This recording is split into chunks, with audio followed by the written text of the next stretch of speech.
Amados, que bom chegar até você através desse vídeo e sermos então juntos edificados por essa palavra tão rica, tão importante.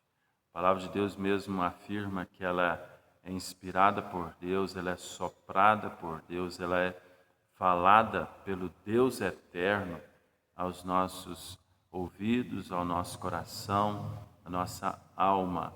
A palavra de Deus ela é viva e eficaz, ela é poderosa, ela não é como um jornal, não é como um outro livro qualquer, por mais bom que seja outros livros, tão importantes de serem lidos, mas não chegam, não aproximam nem de longe a essa palavra do nosso Senhor. E o texto que eu quero compartilhar com você são apenas 3 versículos do Salmo 145. E o salmista diz: Exaltar-te-ei, ó Deus meu e Rei, bendirei o teu nome para todo sempre. Todos os dias te bendirei e louvarei o teu nome para todo sempre. Grande é o Senhor e muito digno de ser louvado. A sua grandeza é insondável. Então esse é o texto que eu quero compartilhar com você nesta ocasião e juntos então sermos edificados por essa palavra gloriosa do nosso Senhor. E o tema que nós tiramos desses versículos, deste salmo, é reafirmando e fazendo compromissos diante do Senhor. Creio eu, amados irmãos, que nesta oportunidade, nesses tempos que estamos passando, dessa pandemia, tempo de reflexão. É tempo de nós, então, pararmos um pouco e fazermos, então, uma retrospectiva, fazer uma autoanálise, fazer um balanço espiritual das nossas vidas e repensarmos, talvez, algumas diretrizes, repensar alguns caminhos, repensar algumas ideias. E uma pergunta talvez importante dessa pandemia é a seguinte: por que dessa pandemia? Por que ela veio? Por que Deus enviou essa pandemia? Quais são os seus propósitos com tudo isso? Nada disso é aleatório, nada disso vem por acaso, não existe acaso. Existe sim um propósito eterno, predeterminado para todas as coisas. Não existe de fato acontecimentos aleatórios, soltos na humanidade. A humanidade então segue seu próprio curso, seu próprio rumo. Esse vírus foi inventado em laboratório, espalhado por tal nação. Nada disso. Obviamente, Deus é quem enviou e Deus tem um plano maior em todas essas coisas. Por que digo que Deus enviou? Porque isso já está profetizado por Cristo, que iriam acontecer essas pandemias, iriam, antes da sua vinda, esses acontecimentos precederiam a sua segunda vinda. E esses acontecimentos, então, confirmam o que Cristo profetizou e diz lá no final do livro de Mateus. Mas o que Deus quer com isso? Quais são os seus planos para a minha vida? Devo eu fazer essa pergunta, essa autoanálise? E dentro dessa crise, então, nós sairmos com projetos diferentes com relação ao reino do Senhor, talvez confirmar alianças que nós temos com o Senhor, aquelas alianças tão antigas e talvez esquecidas por nós, na nossa profissão de fé,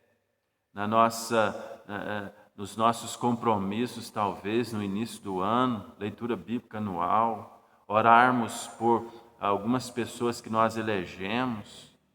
Como estamos diante do Senhor? Estamos andando segundo os planos e propósitos dele?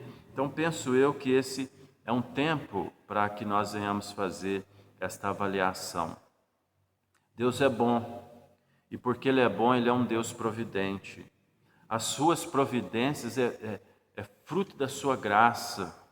Deus é gracioso, então, de fato, tudo que temos e somos, tudo que possuímos e desfrutamos neste mundo, os frutos da terra, tudo isso, os mantimentos, a manutenção da vida, tudo é fruto de um Deus providente, de um Deus gracioso. Para alguns, a vida é simplesmente simples acontecimento aleatório, mas não, tem um Deus por trás de toda essa história, tem um Deus construindo, arquitetando tudo para o louvor da sua glória. Por trás das bênçãos que desfrutamos, existe as mãos de um Deus gracioso, de um Deus providente que age diariamente, sistematicamente, bondosamente. Por trás de toda planta que nasce, cresce, produz, existe de fato as mãos de Deus gerindo, providenciando todos os nutrientes, tudo que é necessário para que uma planta produza. E já parou para pensar, se não existir planta na terra, não existe vida?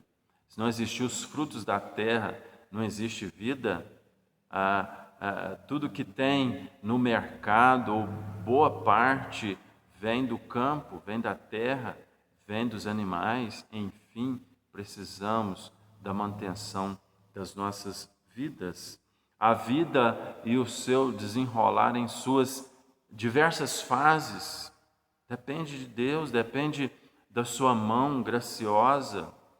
E talvez o mundo, antes pandemia, coronavírus, tinha virado as costas para Deus. A Europa, o antigo continente, os teólogos são unânimes em afirmar, a longa data é um continente pós-cristão. Os Estados Unidos, considerado no século passado um estado, uma nação cristã, hoje considerada pós-cristã. Parte da igreja, até da igreja presbiteriana, se dividiu, foi para o mundo, ordena gay, ordena lésbica ao pastorado. Aonde foi parar a nação norte-americana? E os demais países, o Brasil abraçou, boa parte dos evangélicos abraçaram uma teologia da prosperidade, da cura, de coisas temporais. Não se fala mais em cura divina, em cura da alma, de perdão de pecados, de vida eterna, da salvação em Cristo, da condenação eterna. Aonde está o mundo? Ou aonde estava esse mundo pós-moderno, se encantando com as suas descobertas? Mas esse vírus, então, trouxe um fim a essa consciência errada, porque tudo foi desafiado. Toda a tecnologia, todo o armamento bélico, toda a ciência, toda a medicina foi desafiada diante desse coronavírus. E diante dessa guerra, nenhuma bala foi defragada, nenhum tiro foi dado contra essa guerra, contra esse vírus, porque ele é invisível. Deus está então querendo dizer alguma coisa. E por trás do sol que nasce, do sol que se põe, do dia que vai, da noite que vem, existe um Deus por trás com um projeto glorioso, com um projeto divino. Por trás de pequenos acontecimentos ou acontecimentos que passam despercebidos diante de nós, há um grande projeto divino sobre todas essas coisas. Por trás de toda semente há a voz de Deus dizendo: produza. Por trás de toda concepção de cada bebê, de cada criança, ali está Deus nos formando as crianças no seio de suas mães. Deus está por trás de tudo. Deus está presente, Deus está agindo, Deus tem um propósito nessas coisas todas. Ele cuida então de tudo de forma especial. O versículo 15 desse salmo vai dizer: em ti espero os olhos de todos, e tu a seu tempo lhes dá o alimento. E este salmo então ele tem diversos temas, fala a respeito da majestade do Senhor, da providência dele, das misericórdias dele, da fidelidade dele, enfim, diversos temas, mas eu queria, nesses 3 versículos, à luz desses 3 versículos, tirar 3 princípios que talvez nós precisamos, de uma certa forma, refazer esses compromissos. E ele faz o primeiro, então: exaltar, bendizer, glorificar o nome do Senhor. É o primeiro princípio que ele nos ensina aqui. Ele faz esse compromisso, então: eu vou bendizer, eu vou exaltar o nome do Senhor. E o que nos chama a atenção é que ele diz todos os dias, todos os momentos. Não vai passar nem um dia sequer sem que eu exalte o bom nome do Senhor. Não vai passar nem um dia sequer sem que eu reconheça essa graça de Deus sobre a minha vida. Não vai passar nem um dia sequer sem que eu recorra a Deus em oração, agradeça pelo sustento dEle, reconheça a sua mão, a necessidade de sua mão na minha vida. Não haverá nem um dia. Então ele faz esse compromisso com Deus. Talvez nós precisamos reavaliar esse compromisso todos os dias, bendizer, exaltar, glorificar o nome do Senhor, reconhecer a sua realeza sobre nós, porque ele vai dizer: exaltar-te-ei, ó Deus meu e Rei. Tu és o meu Rei, nada mais me domina, nada mais é Senhor sobre a minha vida, nem o medo, nem os sonhos, nem a finança, nem a depressão, nada disso é Senhor na minha vida. O Senhor lidera. Eu estou à mercê daquilo que o Senhor tem para a minha vida. Ele faz um compromisso de exaltar perante os filhos, no versículo 4, ou seja, contar aos filhos os poderosos feitos de Deus. Então ele faz esse compromisso. E nós então, como famílias, estamos aí no mês de maio, pensando nesse tema família. Nós como famílias, nós fizemos compromissos diante de Deus de guiar os nossos filhos à presença de Deus. E então aqui, este salmista, ele faz esse compromisso: vou falar dos poderosos feitos de Deus para com os meus filhos, diante deles, vou instruí-los nos caminhos do Senhor, vou mostrar para eles que Deus é Deus, que Deus é Senhor, e estamos até aqui então pela sua graça providente, mostrar isso aos filhos. E a pergunta é: qual o conteúdo de nossas conversas no dia a dia perante os filhos? Qual o conteúdo dessas conversas? O que temos falado diante dos nossos filhos? Nós temos exaltado, glorificado ao Senhor. Aquela frase que já virou um jargão, então, graças a Deus, ela de fato emite um sentimento no nosso coração, e nós usamos essa frase de forma verdadeira e a usamos diante dos nossos filhos, cônjuge, famílias, familiares, sociedade. Graças a Deus nós estamos aqui. Graças a Deus eu sou um salvo, um liberto, um transformado. Graças a Deus eu tenho esperança de vida eterna. Graças a Deus eu sou, de fato, um privilegiado, porque eu tenho a unção do Espírito Santo.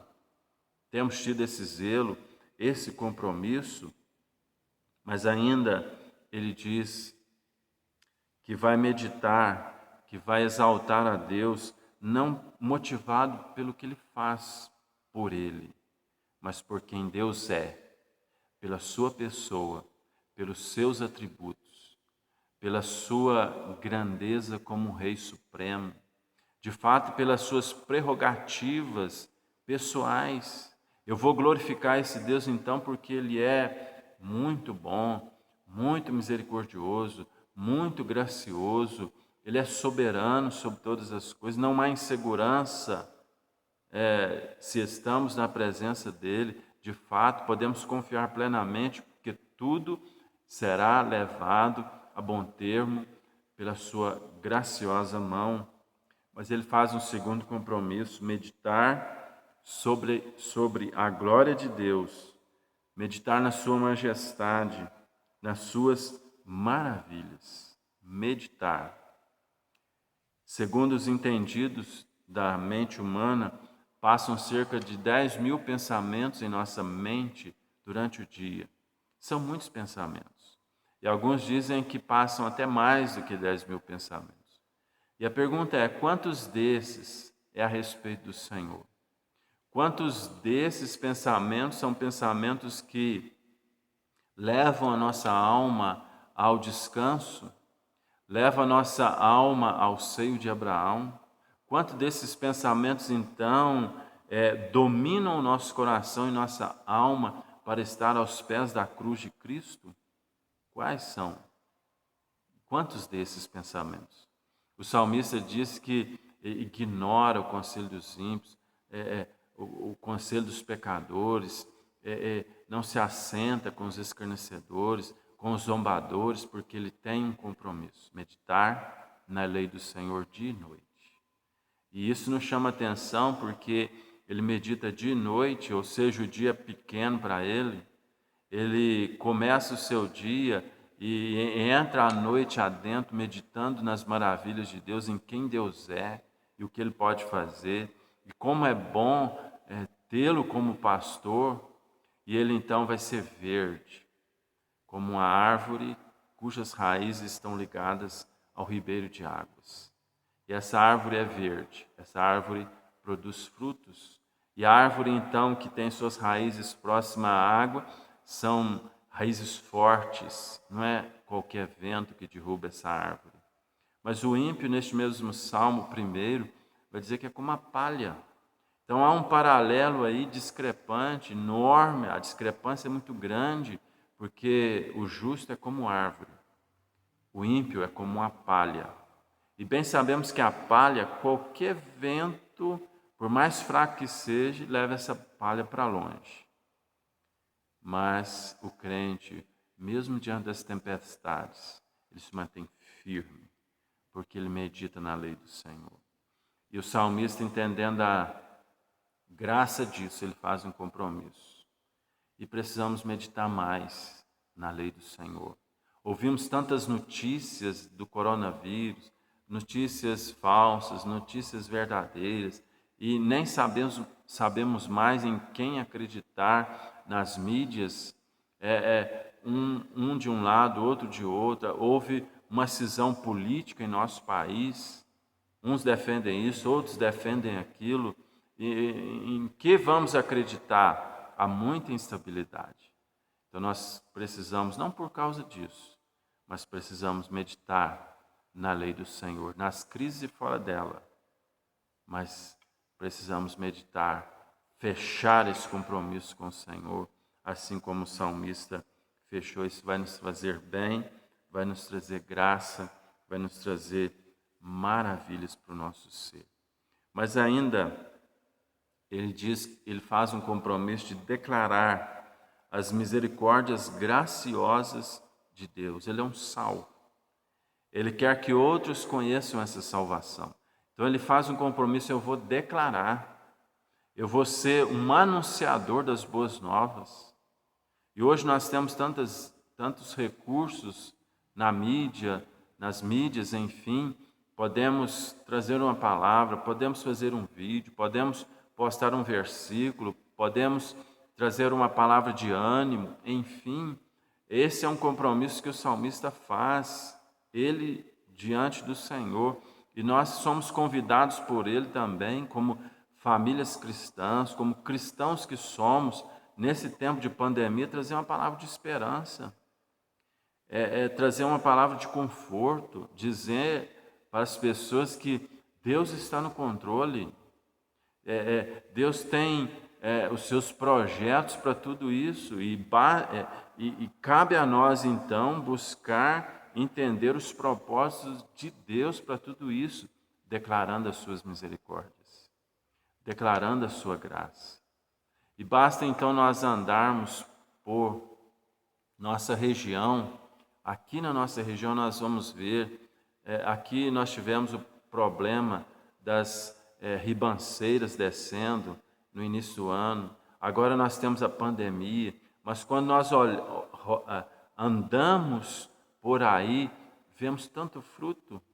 As lavouras com muito café, frutos diversos, muita laranja, enfim. Nós encontramos um Deus que enviou essas pragas, mas por pura misericórdia faz a terra produzir. Por pura graça traz alento ao nosso coração. Então as pessoas precisam conhecer esse Deus.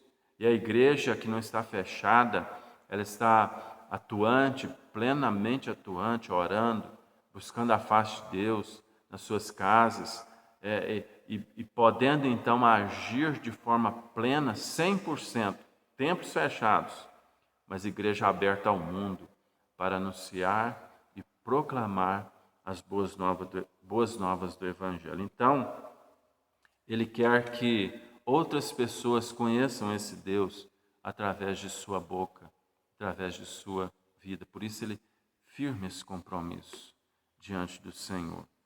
A causa de nossa existência, então, é o Senhor. Somos frutos da sua benevolência, somos frutos do seu cuidado. Então, o verso 15 repetindo, nele esperam os olhos de todos e tu a seu tempo lhes dá o alimento. O nosso sustento não vem da nossa sabedoria, não vem da nossa sagacidade, não vem do nosso trabalho, vem das mãos desse gracioso Senhor. E nós então talvez precisamos reafirmar compromissos então que talvez foram um pouco esquecidos, mas esse é tempo de reflexão. Creio eu que Deus trouxe essa pandemia para que o mundo reflita, para que o mundo pare um pouco e olhe para cima e reconheça que há um Deus nos céus, que governa tudo para o louvor da sua glória, um Deus que dá ao homem a oportunidade de conhecer o seu filho, de beijar o seu filho, como diz o Salmo 2, beijai o filho para que não se irrite. Deus está dando tempo para que nós reconheçamos a sua graça sobre nós e venhamos a lembrar esses compromissos tão importantes. Exaltar o grandioso Deus, meditar nele e falar dele a outras pessoas que tanto precisam ouvir uma palavra de consolo, uma palavra de conforto. E nós somos esses arautos de Deus, nós somos esses profetas de Deus comissionados para anunciar o santo e glorioso Evangelho de nosso Senhor Jesus Cristo. Que Deus muito te abençoe, que você tenha uma noite feliz, guardada e amparada pelo Senhor. Deus te abençoe grandemente. Amém.